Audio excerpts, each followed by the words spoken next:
Hello दोस्तों, स्वागत है आप सभी का हमारे YouTube चैनल एग्जाम बार में। आज 23 नवंबर है और आज के करंट अफेयर में जिन महत्वपूर्ण मुद्दों को हम लोग को डिटेल में जानना है, सबसे पहले हम उनको देख लेते हैं। व्यक्ति विशेष में हम बात करेंगे दीप्ति बबूता जी के बारे में, जानेंगे कि ये न्यूज में क्यों चल रही थी। उसके बाद एक पहल है जिसका नाम है अग्नि पहल, इसके बारे में हम लोग डिटेल में बात करने वाले हैं। ठीक उसी प्रकार से हम परख के बारे में जानेंगे कि परख क्या है, ये न्यूज में क्यों हाईलाइट हो रहा था। उसके बाद एक मछली है जिसका नाम है गंबूसिया। गंबूसिया मछली ये न्यूज में क्यों चल रहा है, इसके बारे में हम डिटेल में बात करेंगे। फिर हम बात करेंगे सेंट्रल एडॉप्शन रिसोर्स अथॉरिटी यानी कि शॉर्ट फॉर्म में कारा। कारा क्या है, ये न्यूज में क्यों हाईलाइट हुआ, इसके बारे में हम डिटेल में बात करने वाले हैं। उसके बाद हम अंत में बात करेंगे इंटरनेशनल ट्रॉपिकल टिम्बर ऑर्गेनाइजेशन के बारे में कि ये न्यूज में क्यों हाईलाइट हो रहा था और यहां से हमारे एग्जाम के लिए कौन कौन से इंपॉर्टेंट पॉइंट्स निकल के आ रहे हैं। तो अंत तक जरूर बने रहिएगा। और आज के सेशन की शुरुआत करते हैं हम प्रश्न के साथ। तो आज का प्रश्न है, लैंगलेट्स कार्यक्रम किससे संबंधित परियोजना है? लैंगलेट्स programme is a project related to, आपके ऑप्शन है पर्यावरण परियोजना, अंतरिक्ष परियोजना, स्वास्थ्य परियोजना या फिर गणित परियोजना। अब देखिए, लैंगलेट्स कार्यक्रम जो है ये न्यूज में कल बना हुआ था, तो आपको जानना चाहिए कि ये कार्यक्रम किससे रिलेटेड है। अगर आपको इसका राइट आंसर पता है तो आप कमेंट सेक्शन में जरूर मेंशन करें। चलिए शुरुआत करते हैं वन लाइनर इंपॉर्टेंट पॉइंट के साथ। तो पहला पॉइंट है, एससी एसटी उद्यमियों के लिए जालौन उत्तर प्रदेश में राष्ट्रीय SC ST hub mega conclave का आयोजन किया गया। अब चूंकि ये कॉन्क्लेव जो है जिसका आयोजन किया गया वो यूपी में किया गया, और तो हमारे यूपी में आने वाले एग्जाम चाहे वो एपीएस का हो या फिर आरओ का हो या फिर पीसीएस 2024 का हो, उसके लिए ये बहुत इंपॉर्टेंट है। इसको आपको ध्यान रखना होगा कि राष्ट्रीय SC ST hub mega conclave कहां पे आयोजित किया गया? जालौन में किया गया। नेक्स्ट पॉइंट की बात करें, भारतीय मसाला अनुसंधान संस्थान ने आईआईएसआर चंद्रा नाम से काली मिर्च की एक उच्च उपज देने वाली किस्म विकसित की है। तो अब समीक्षा अधिकारी में एग्रीकल्चर भी सिलेबस में है, तो आपको ध्यान रखना होगा कि काली मिर्च की जो नई किस्म मिली है उसका नाम क्या है? आईआईएसआर चंद्रा।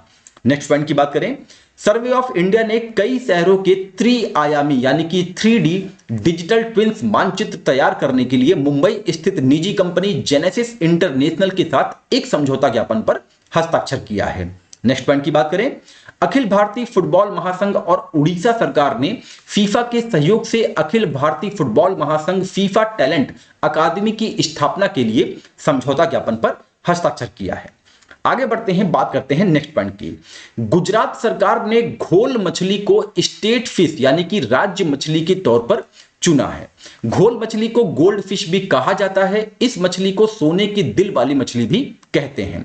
यह मछली गुजरात के तटों के अलावा महाराष्ट्र में भी पाई जाती है। साथ ही बता दें कि भारत में पाई जाने वाली यह सबसे बड़ी मछली है। बहुत ही इंपॉर्टेंट फैक्ट है हमारे एग्जाम के लिए, इसको आपको ध्यान रखना है कि अगर एग्जाम में प्रश्न बनता है कि हाल ही में घोल मछली को किस राज्य ने राज्य मछली का दर्जा दिया, तो उसका आंसर होगा गुजरात। नेक्स्ट पॉइंट की बात करते हैं, पंजाब और हरियाणा उच्च न्यायालय के निजी क्षेत्र की नौकरियों में राज्य निवासियों के लिए 75% आरक्षण को अनिवार्य करते हुए हरियाणा राज्य स्थानीय उम्मीदवारों के रोजगार अधिनियम 2020 को रद्द करने का निर्णय लिया है। नेक्स्ट पॉइंट की बात करें, Amazon India e commerce cargo के परिवहन के लिए नदियों और बैक वाटर का उपयोग करेगा। इसके लिए अमेजन इंडिया ने भारत के अंतर्देशीय जल मार्ग प्राधिकरण के साथ समझौता ज्ञापन पर हस्ताक्षर किया है। नेक्स्ट पॉइंट की बात करते हैं, भारतीय नौसेना ने डीआरडीओ के सहयोग से हाल ही में सी किंग 42B हेलीकॉप्टर से पहली स्वदेशी रूप से विकसित नौसेना anti ship missile short range का सफलतापूर्वक उड़ान परीक्षण किया है। वहीं पे संयुक्त सैन्य अभ्यास है जिसका नाम है ऑस्ट्र हिंद।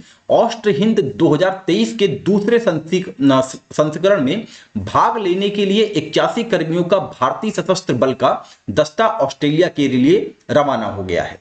नेक्स्ट पॉइंट की बात करें, मॉस्को में 28 नवंबर से 2 दिसंबर तक आयोजित होने वाले ब्रिक्स फैशन समिट में 12 देशों के फैशन डिजाइनर अपने कलेक्शन पेश करेंगे। अब ब्रिक्स में जो है 6 नए देश जोड़े गए हैं, इसलिए हमारे एग्जाम के लिए ब्रिक्स बहुत ही इंपॉर्टेंट टॉपिक है। तो आपको ध्यान रखना होगा कि ब्रिक्स फैशन समिट का आयोजन कहां पे किया गया?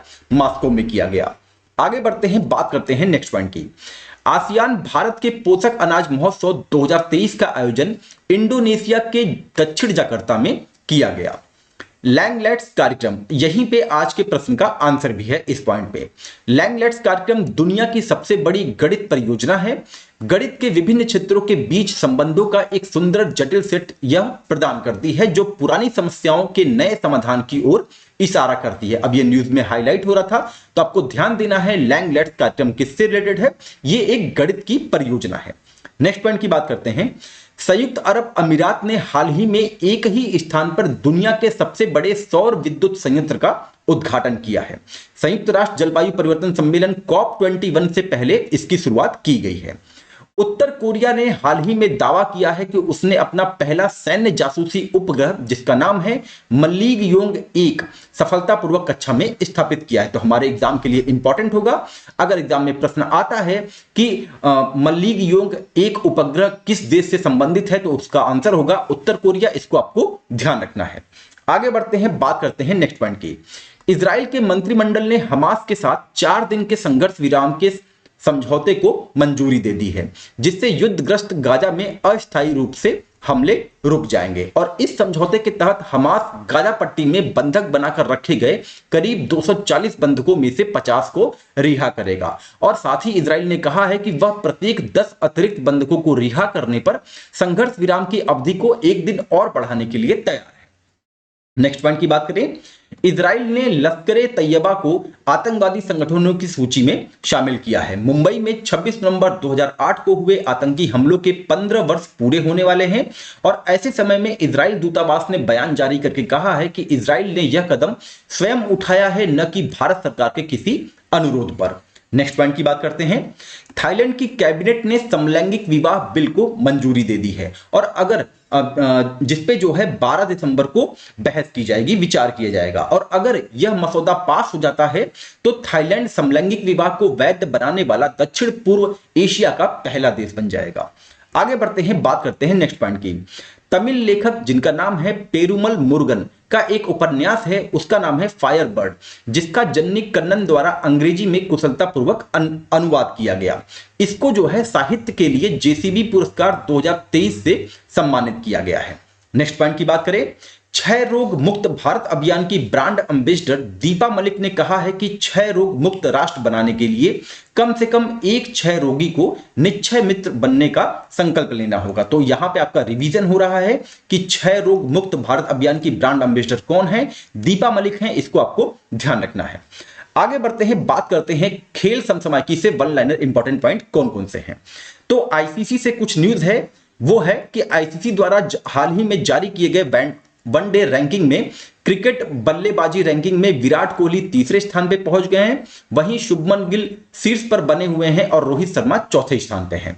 और दूसरा न्यूज ये है आईसीसी से कि क्रिकेट की गति को नियंत्रित करने के लिए आईसीसी ओवरों के बीच में स्टॉप क्लॉक का प्रयोग करेगा। यदि गेंदबाजी पक्ष एक पारी में 1 मिनट के अंदर नया ओवर शुरू करने में 3 बार विफल रहता है तो उसे 5 रन का जुर्माना लगाया जाएगा और दिसंबर से अप्रैल के बीच में इसका परीक्षण किया जाएगा। नेक्स्ट पॉइंट की बात करें, आईसीसी ने ट्रांसजेंडर खिलाड़ियों को अंतरराष्ट्रीय क्रिकेट में प्रतिबंधित कर दिया है। नए नियमों के तहत कोई भी खिलाड़ी जो पुरुष से महिला बन गया है उसे किसी भी सर्जरी या लिंग परिवर्तन के बावजूद महिला अंतरराष्ट्रीय क्रिकेट में भाग लेने के लिए अनुमति नहीं दी जाएगी। नेक्स्ट पॉइंट की बात करते हैं, बैंकॉक में एशियन पैरा तीरंदाजी चैंपियनशिप में दुनिया के नंबर 5 के खिलाड़ी राकेश कुमार की अगुवाई में भारत ने दक्षिण कोरिया को पीछे छोड़कर पहला स्थान प्राप्त किया है। तो ये इंपॉर्टेंट होगा हमारे एग्जाम के लिए, इसको आप ध्यान रखे रहिएगा। तो ये तो है कुछ शॉर्ट न्यूज यानी कि वन लाइनर इंपॉर्टेंट फैक्ट।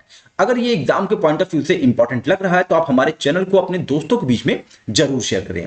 चलिए आगे बढ़ते हैं, बात करते हैं व्यक्ति विशेष में दीप्ति बबूता जी न्यूज में क्यों हाईलाइट हो रही थी। तो न्यूज ये है कि दीप्ति बबूता पंजाबी साहित्य के लिए ढाना पुरस्कार पाने वाली भारत की पहली महिला बन गई हैं। अब जब यहां पे बात पहली महिला की आ रही है तो हमारे एग्जाम के लिए इंपॉर्टेंट होगा। उनकी उत्कृष्ट उपलब्धि का श्रेय उनके सम्मोहक लघु कहानी संग्रह जिसका नाम है भूख इयोन सह लैंदी है, यानी कि हैंगर ब्रीथ्स लाइक दिस को दिया जाता है। कनाडा इंडिया एजुकेशन सोसाइटी और ब्रिटिश कोलंबिया विश्वविद्यालय द्वारा 2023 में ढहाना पुरस्कार की शुरुआत की गई थी। आगे बढ़ते हैं, बात करते हैं नेक्स्ट पॉइंट की यानी कि अग्नि पहल के बारे में कि ये न्यूज में क्यों हाईलाइट हो रहा था। तो न्यूज ये है, केंद्रीय आयुर्वेदीय विज्ञान अनुसंधान परिषद ने आयुर्वेद के क्षेत्र में काम कर रहे चिकित्सकों के लिए आयुर्वेद ज्ञान नैपुण्य पहल यानी कि अग्नि की शुरुआत की है।